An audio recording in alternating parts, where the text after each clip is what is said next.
The salvage bay was loud, cold, and always busy. Machines hummed without rest. Conveyor belts carried broken parts from one end of the chamber to the other.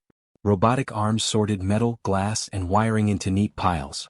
Bright white lights shone down on everything, making even the dust look sharp. Nothing in that place was meant to be alive. Noah walked along the narrow path between two long rows of scrap containers. He carried a worn tool bag over one shoulder. His boots made soft clanging sounds against the metal floor. He had been called to check a malfunctioning sorting unit, the kind of job most mechanics ignored because it was dull and repetitive. Noah did not mind dull jobs. Dull jobs were often the ones that hid interesting problems. He stopped beside container 47B and opened a panel on the wall. Inside, wires blinked in steady patterns. He studied them for a moment, then reached for a screwdriver. That was when he heard it. A small sound. Not a machine sound. Not a beep or a buzz. It was too soft. Too uneven. Noah paused and listened. The salvage bay continued its endless noise. Conveyor belts rattled. Drones moved overhead. Somewhere, something heavy dropped with a crash. Then he heard it again. Once me. Noah frowned. He slowly turned his head toward the container beside him. It was sealed, marked with a dull yellow label. Biosynthetic Companion Unit. Status rejected. Destination, recycling. Noah stared at the label for a long moment. Another faint sound came from inside. Nobody wants me. He set his screwdriver down. The container was not scheduled to be opened for another 6 hours. Regulations said rejected units were not to be accessed without authorization. Regulations also said many other things Noah ignored daily. He placed his hand on the release latch. Let's just see what you are, he muttered. The lid opened with a slow hiss. Inside, surrounded by gray packing foam, sat a small figure. It looked like a cat. Its body was made of smooth alloy panels shaped to resemble fur. Thin lines of light moved beneath the surface like quiet breathing. Its tail was curled tightly around itself. Two glowing eyes blinked up at him, not bright like active machines but dim as if they were tired. It did not move. Noah leaned closer. The cat spoke again, its voice soft and uneven, like a recording that had been played too many times. Nobody wants me. Noah felt something twist in his chest. He had repaired war drones, cargo haulers, navigation cores, and even mining exosuits crushed under rock. He had seen machines that could tear through steel without slowing down. But this one was small enough to fit in both his hands. He checked the data tag resting against the foam. A thin screen flickered when he touched it. Unit designation, K7. Purpose, emotional support companion. Bonding status, failed. Return count, 6. Final assessment, over-responsive. Unstable. Not suitable for deployment. Noah read the report twice. Over-responsive, he said quietly. That's a new way to call something unwanted. The cat slowly stood. Its movements were careful, almost unsure. It stepped forward, then stopped at the edge of the crate as if waiting for permission. Noah did not step back. It tilted its head, studying him. Machines did not usually study people. They scanned. They measured. They identified. This felt different. You're not supposed to still be running, Noah said. The cat took one small step forward and placed a metal paw on his glove. Its surface was warm. Noah blinked. Your power core should be in sleep mode, he murmured. Why aren't you shut down? The cat did not answer with words this time. It simply looked at him. Behind them, a sorting drone rolled past, completely uninterested. To the systems around them, this moment meant nothing. Noah sighed. Well, he said, if you were really unstable, you would have tried to bite me by now. He reached into the crate and carefully lifted the cat out. It weighed almost nothing. As soon as it was in his arms, a faint vibration started inside its frame. Not an alarm. Not an error. A purr. Noah raised an eyebrow. You've got to be kidding me. The cat pressed its head lightly against his sleeve, as if confirming that he was still there. For a moment, Noah forgot the noise of the salvage bay. He forgot the repair call waiting on his console. He even forgot the rules he was breaking. All he noticed was that the small machine had stopped repeating its sad phrase. He looked back at the open crate, then at the long line of containers moving slowly toward the recycling furnace at the far end of the bay. If he put the cat back, it would be melted down within the hour. Noah scratched the back of his neck. I am going to regret this, he said. The cat's ears twitched. He picked up his tool bag with one hand and held the cat with the other. As he walked away from the container, no alarms sounded. No one called out to stop him. The station did not care what a single mechanic carried through its corridors. The cat looked up at him as they entered the lift. "Nobody wants me?" it asked again, quieter now. Noah leaned against the wall as the lift began to rise. He thought about the report. 6 returns. 6 different owners deciding the unit was too much trouble. Too attached. Too emotional. Too something. He looked down at the small glowing eyes watching him. "Yeah," he said after a moment. "They made a mistake." The lift doors opened to the maintenance level. The hallway here was very different from the clean efficiency of the salvage bay. Tools lay on carts. Panels were open. Someone had left a half-finished repair drone sitting in the corner with its shell off. This was Noah's territory. He stepped into his workshop and nudged the door shut behind him. "All right," he said, setting the cat gently on the main workbench. "Let's figure out what you actually are." The cat turned in a slow circle, examining the cluttered room. Its eyes brightened slightly, reflecting light from scattered instruments and hanging cables. It did not look afraid. It looked curious. Noah powered on his diagnostic scanner but did not connect it yet. Instead, he leaned his arms on the table. "You don't look broken to me," he said. "You just look like nobody listened long enough." The cat sat down, tail wrapped neatly around its feet. Its voice came once more, but this time the words sounded less certain. "Nobody wants me." Noah gave a small shrug. "Stay here long enough," he said, reaching for his tools, "and we'll test that theory." The workshop filled with the quiet sound of metal and movement. For the first time since being placed in the crate, the cat said nothing at all. It simply watched him work. Noah did not remember deciding to keep the small unit. One moment he had carried it into the workshop to take a look. The next moment, several hours had passed, and the little metal cat was still there, sitting on the corner of his main workbench like it had always belonged. The workshop itself was not an orderly place. Tools were everywhere. Spare parts filled open crates. A half-repaired engine coil rested on the floor where Noah had left it 3 days earlier. The air smelled faintly of oil and warm wiring. Lights hung from uneven hooks, and one of them flickered when the station's power grid shifted. Most technicians hated working there. Noah preferred it that way. He believed a clean workspace meant you were not doing enough work. The small cat watched everything. At first it did not move much. It sat quietly, its glowing eyes following Noah as he moved from one task to another. He ran scans across its surface, checked its joints and studied its internal systems. Every reading told him the same thing. There was nothing wrong with it. No damaged processors. No corrupted memory. No unstable code. If anything, its systems were unusually advanced. It adapted quickly to new inputs. It processed emotional signals like a living brain instead of a fixed machine pattern. Noah leaned back on his stool and scratched his chin. "They rejected you for being too good," he said. The cat blinked slowly. It tilted its head as if trying to understand not just the words, but the tone behind them. Noah stood and walked toward a storage shelf to grab a replacement relay for another repair job. He did not notice the small sound of metal paws touching the table. A moment later he heard something behind him. He turned. The cat had followed. It stood near his boots, looking up, waiting. Noah stared at it for a few seconds. "You don't have to do that," he said. The cat said nothing. Just stayed there. Noah walked back to the workbench. The cat walked back too. He stopped. It stopped. He moved again. It followed again. Noah let out a slow breath. "Well," he muttered, "I guess that answers that." He returned to his repair work. The station had assigned him a damaged navigation panel from a cargo shuttle. Normally he would have finished it in silence. This time there was a small observer. The cat climbed onto a lower platform beside him and sat carefully, making sure not to touch anything important. Its eyes tracked his hands as he opened the casing and began replacing wires. After a few minutes, Noah reached for a tool without looking. His hand closed on empty air. He frowned and glanced around. The small precision driver he needed was missing. Before he could search for it, something tapped lightly against his arm. He looked down. The cat held the tool in its mouth, offering it to him. Noah blinked. "Thank you," he said slowly. The cat released the tool and sat back down. Noah worked in silence for another minute, then shook his head. "All right," he said. "That was helpful. I'll admit it." The cat's tail moved once, a small controlled motion. Hours passed. The workshop grew quieter as the station shifted into its lower activity cycle. Distant sounds echoed through the walls, but inside the room there was only the soft hum of equipment and the occasional clink of metal. Every time Noah moved, the cat adjusted its position to stay nearby. Not in the way of the work. Just nearby. At one point Noah climbed a ladder to reach a ceiling conduit. When he came back down, the cat was waiting at the bottom, exactly where he had left it.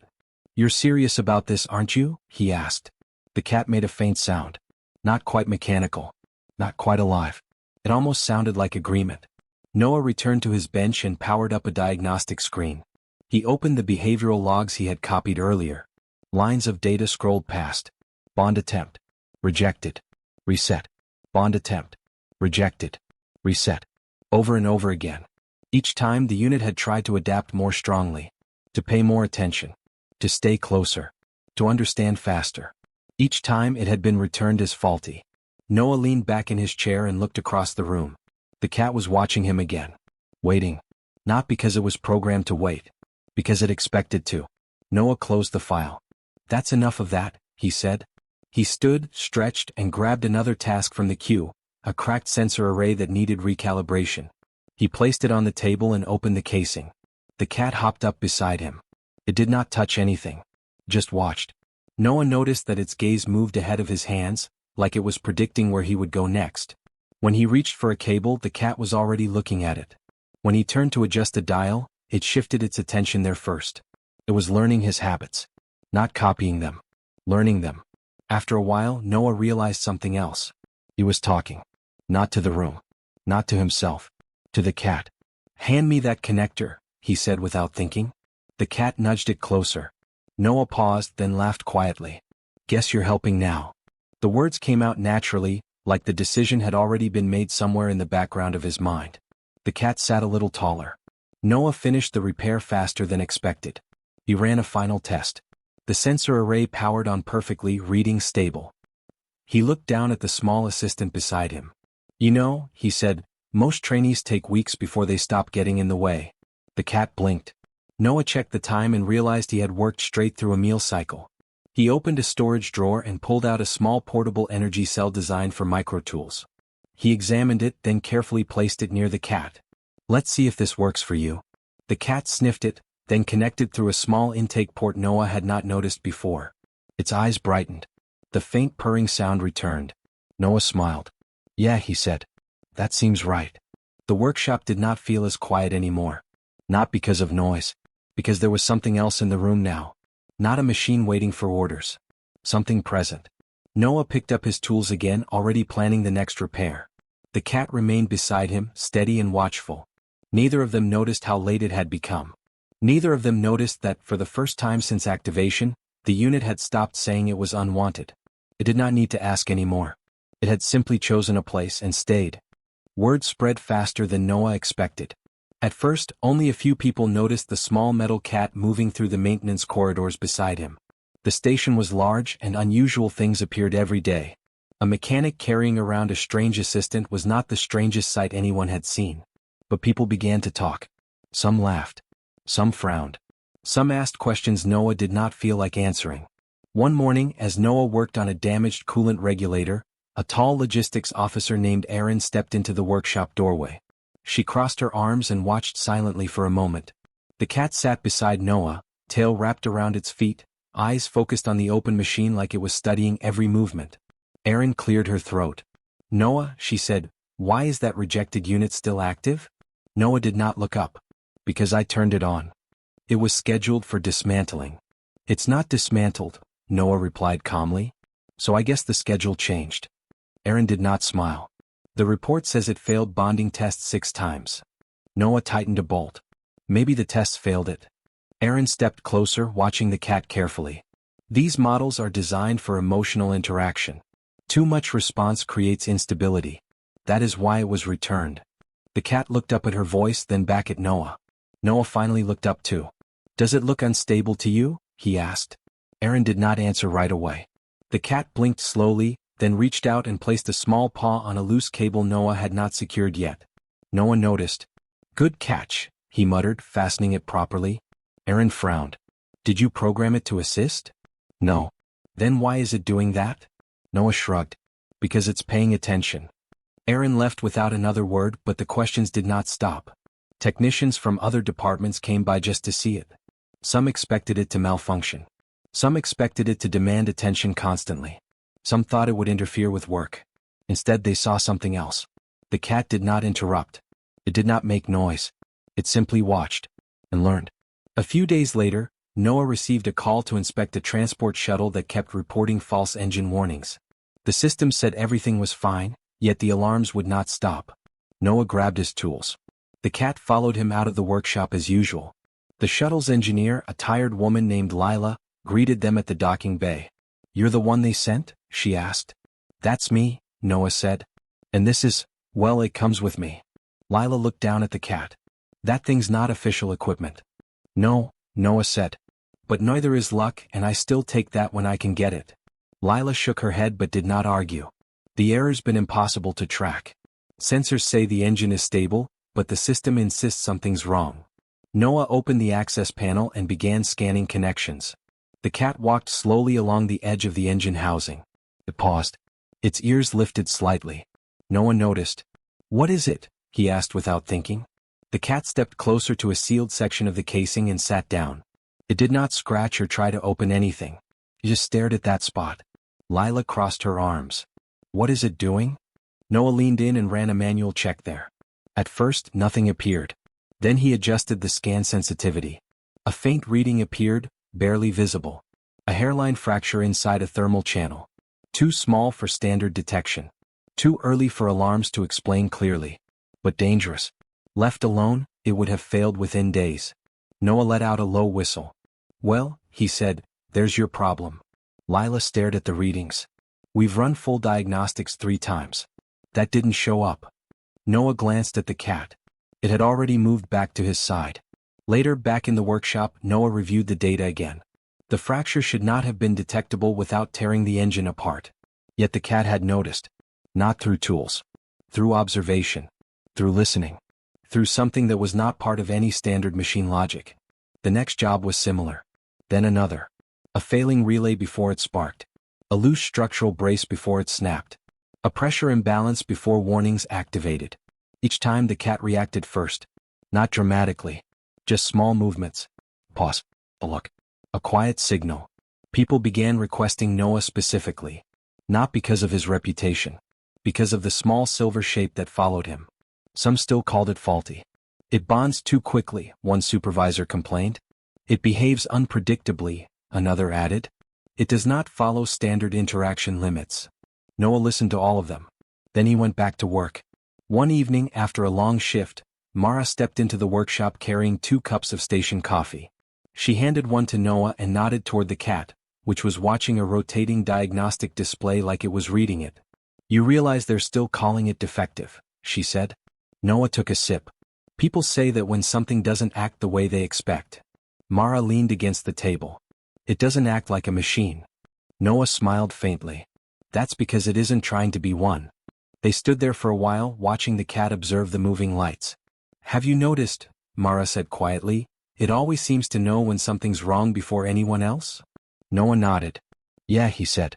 "I think it's not waiting for alarms." He looked down at the small unit beside him. "I think it's listening to everything we ignore." The cat looked up at him. Its eyes glowed a little brighter. Noah had repaired thousands of machines in his life. But this one, he realized, was not something he was fixing. It was something learning alongside him. And the more time passed, the clearer it became. This unit had never been faulty. It had simply cared too soon. In a place that never expected anything to care at all. The emergency alarm sounded without warning. It was louder than the normal station alerts. A deep, repeating tone that meant something had already gone very wrong. Noah looked up from his workbench. The cat, sitting beside a pile of open components, raised its head at the same moment. Its ears tilted forward, reacting before the message even came through the comm panel. A voice followed the alarm. "Emergency response required. Docking ring 3. Reactor instability detected. All available engineers report immediately." Noah was already moving. He grabbed his tool harness, slung it over his shoulder, and headed for the door. The cat followed close behind, keeping pace with surprising speed. The corridors were crowded. Crew members rushed past, voices tense, faces tight with worry. Overhead lights shifted to emergency mode, flashing in slow red pulses. Mara met Noah halfway down the passage. "You heard?" she asked. "Yeah," Noah replied. "What's the situation?" Freighter just docked for repairs. Old ship. Something went wrong when they powered down the reactor. It's surging instead of cooling. Noah frowned. That's backwards. Exactly, Mara said. And the control systems can't agree on what's happening. They reached the docking bay entrance. Inside, the air felt hotter already. The freighter was massive, its hull scarred from years of travel. Steam vented from several maintenance ports. Station crews were gathered around portable consoles, arguing over readouts. The pressure readings are false. No, the containment field is fluctuating. The sensors don't match. Everyone had data. None of it helped. Noah pushed through the crowd and climbed into the access corridor leading toward the reactor chamber.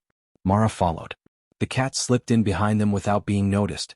The deeper they went, the louder the ship became. Metal groaned. Pipes rattled. Somewhere deep inside, a heavy thudding sound repeated like a slow heartbeat. Mara checked her scanner. Temperatures rising again. It shouldn't be doing that. Noah opened a wall panel and connected his diagnostic cable. The screen filled with warnings. Too many warnings. Systems reported problems in different places at once. Each alert pointed to another subsystem, but none showed the real cause. It's like the whole reactor is confused, Mara said. Noah nodded. Feedback loop, maybe? Something small causing everything else to panic. The cat suddenly moved past them. It walked down the corridor, tail low, steps careful but certain. Noah noticed immediately. Hey, he called softly. The cat did not stop. It paused near an intersection where 3 maintenance routes met. It looked down one path, then another, then chose the narrowest corridor, the one not marked by any warning lights. Mara frowned. That section's not even on the alert list. Noah hesitated. All his training told him to follow the data. But the data had led nowhere so far. The cat looked back at him. Waiting. Noah made a decision. Let's go, he said. They followed the cat into the unmarked corridor. The lighting here was dimmer. The sounds of the struggling reactor were louder but also different. More uneven. Noah felt it through the floor. A vibration. Not constant. Rhythmic. The cat stopped at a sealed panel halfway down the passage. It lifted one paw and touched the metal surface. Then it looked at Noah. Mara checked her scanner again. There's nothing listed here. Just an auxiliary junction. Noah placed his hand against the panel. It was warmer than the surrounding walls. Open it, he said. Mara pulled the manual release. Inside was a cluster of secondary regulators, small units meant to balance energy flow during shutdown cycles. None of the main systems monitored them closely because they rarely failed. But one of them had. A single regulator was cycling on and off too quickly, sending irregular pulses back into the reactor core. Each pulse triggered another correction, which triggered another surge. A chain reaction. Invisible to primary diagnostics. Noah exhaled slowly.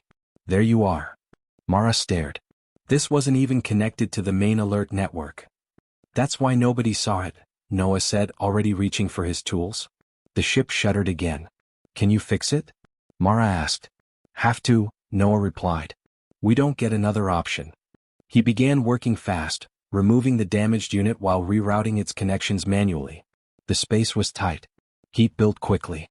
Sweat ran down his neck, but he did not slow. The cat stayed beside him. Not in the way. Just close. Its eyes tracked every movement. The vibrations around them started to change. The heavy thudding softened, becoming steadier. Flow's stabilizing, Mara said, watching her readings. It's actually stabilizing. Noah locked the final connector into place and reset the regulator system. For a moment, nothing happened. Then the noise stopped. Not all at once but gradually. Like a storm moving away. The ship's system shifted from alarm red to steady white. Air flowed normally again. Mara let out a long breath. Reactors cooling. We did it. Noah sat back against the wall, exhausted. The cat stepped closer and nudged his arm. He gave a tired smile. Yeah. Good call. Later, when the official reports were written, they credited Noah with identifying the fault. The diagnostics teams argued for hours about why their systems had missed it. Noah did not argue. He just returned to his workshop. The cat followed as always. As he set his tools down, Noah looked at the small machine sitting beside him.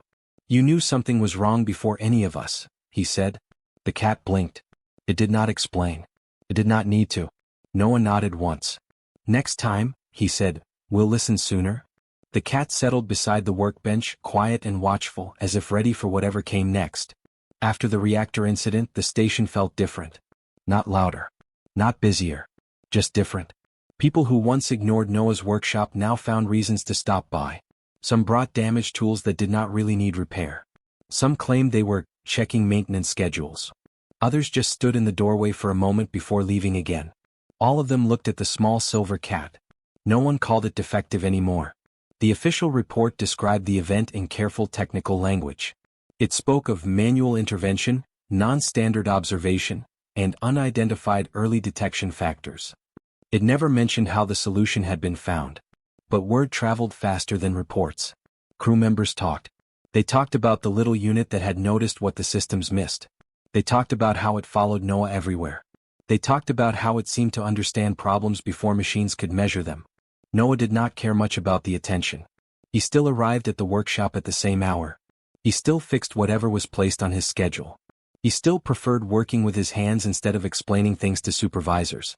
The only real change was that the workshop was no longer empty. The cat had claimed a permanent place there. It had chosen a spot near the main console where a square of light fell across the floor during the station's day cycle. Noah had placed a small pad there after noticing the metal surface grew cold at night. The cat used it often, though sometimes it moved simply to stay near him. It followed him from task to task as it always had.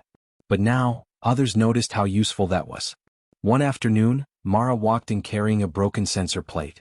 "I could send this through standard repair," she said, setting it down, "but that takes 2 days." Noah glanced at it. "It's a simple alignment issue." The cat had already stepped closer, examining the cracked edge. Mara smiled faintly. "Thought so." As Noah began working, she watched the small unit move alongside him. "It still doesn't feel like a machine," she said. Noah adjusted a calibration tool. "That's because it isn't trying to act like one." "Then what is it trying to act like?"